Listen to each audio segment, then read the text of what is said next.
मतलब ये दसो कि ਤੁਸੀਂ ਮਾਸ਼ਾਅੱਲਾ ਗਰਮੀ ਕਾਫੀ ਜ਼ਿਆਦਾ ਹੈ ਲੇਕਿਨ ਇਹਦਾ ਕੀ ਤੁਸੀਂ ਸਦਭਾਵ ਕੀਤਾ ਹੈ ਕੀ ਸਿਸਟਮ ਕੀਤਾ ਹੈ ਕਿ ਇਹ ਗਰਮੀਆਂ ਤੋਂ ਵੀ ਬਚੇ ਰਹਿਣ ਤੇ ਸੌਖੇ ਰਹਿਣ ਜਾਨਵਰ ਜੀ ਅਸੀਂ ਜਿਹੜਾ ਨਾ ਬੜਾ ਸਿੰਪਲ ਜਿਹਾ ਕੰਮ ਕੀਤਾ ਹੈ।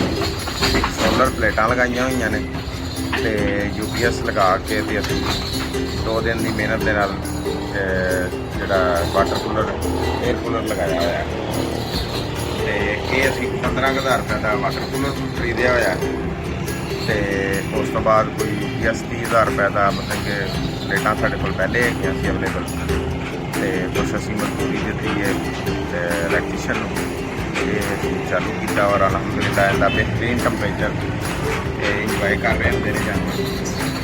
ਵਾਰਡਾ ਤੇ ਨਹੀਂ ਚੱਲ ਰਿਹਾ ਇਸ ਟਾਈਮ ਵੀ ਸੋਲਰ ਨੇ ਜਿਹੜੀਆਂ ਬੈਟਰੀਆਂ ਚਾਰਜ ਕੀਤੀਆਂ ਹੋਈਆਂ ਨੇ ਉਹਦੇ ਤੇ ਸਾਰੀ ਲਾਈਟਿੰਗ ਚੱਲ ਰਹੀ ਹੈ ਔਰ ਕੂਲਰ ਵੀ ਚੱਲ ਰਿਹਾ। ਟੈਂਪਰੇਚਰ ਦਾ ਕਿੰਨਾ ਕੁ ਫਰਕ ਪੈ ਜਾਂਦਾ ਹੈ ਕੂਲਰ ਲਾਉਣ ਦੇ ਨਾਲ ਔਰ ਇਹਦੀ ਜ਼ਰੂਰਤ ਹੈ ਦਿਨ ਨੂੰ? ਇਹਦਾ ਟੈਂਪਰੇਚਰ ਕਾਫੀ ਬਿਹਤਰ ਹੋ ਜਾਂਦਾ ਹੈ, ਹਾਲਾਤ ਬਿਹਤਰ ਹੋ ਜਾਂਦੇ ਨੇ ਤੇ ਸਕੂਨ 'ਚ ਹੋ ਜਾਂਦੇ ਨੇ, ਗਰਮੀ ਇਹਨਾਂ ਨੂੰ ਕੋਈ ਫੀਲ ਨਹੀਂ ਹੋ ਰਹੀ ਤੇ ਰਾਤ ਨੂੰ ਕੋਈ ਜ਼ਰੂਰਤ ਨਹੀਂ ਹੁੰਦੀ ਕੂਲਰ ਦੀ ਤੇ ਬਿਹਤਰੀਨ ਮਾਹੌਲ ਹੁੰਦਾ ਹੈ, ਹਰ ਪਾਸਿਓਂ ਹਵਾ ਲੱਗ ਰਹੀ ਹੈ ਔਰ ਇਹ ਈਜ਼ੀ ਨੇ ਵੈਸੇ ਤਾਂ ਸਾਰੇ ਮਾਸ਼ਾਅੱਲਾ। ਜੇ ਲਿਆ ਸਾਹਿਬ ਇਹ ਦੱਸੋ ਕਿ ਨਾ ਕਰਦੇ ਆ ਵੀ ਕੋਈ 60-70 ਹਜ਼ਾਰ ਦਾ ਖਰਚਾ ਜਿਹੜਾ ਹੈ ਇਹ ਸੋਲਰ ਦਾ ਤੇ ਕੂਲਰ ਦਾ ਬੈਟਰੀ ਦਾ ਯੂਪੀਐਸ ਦਾ ਬਣ ਜਾਂਦਾ ਹੈ ਤੇ ਇਹਦਾ ਫਾਇਦਾ ਵੀ ਹੈ ਲਾਉਣ ਦਾ?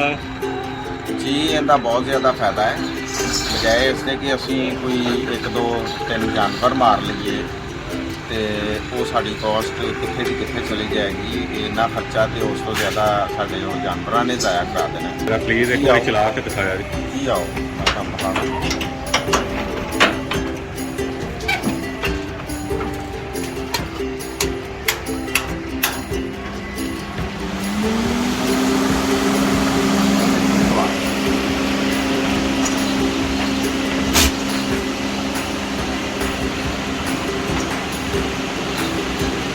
ਬਹੁਤ ਸ਼ੁਕਰੀਆ ਲਿਆ ਸਾਹਿਬ ਤੁਹਾਡਾ, ਅੱਲਾਹ ਤਾਲਾ ਤੁਹਾਨੂੰ ਜਿਹੜਾ ਬਰਕਤ ਪਾਏ ਤੁਹਾਡੇ ਕੰਮ ਵਿੱਚ ਮਾਸ਼ਾਅੱਲਾ।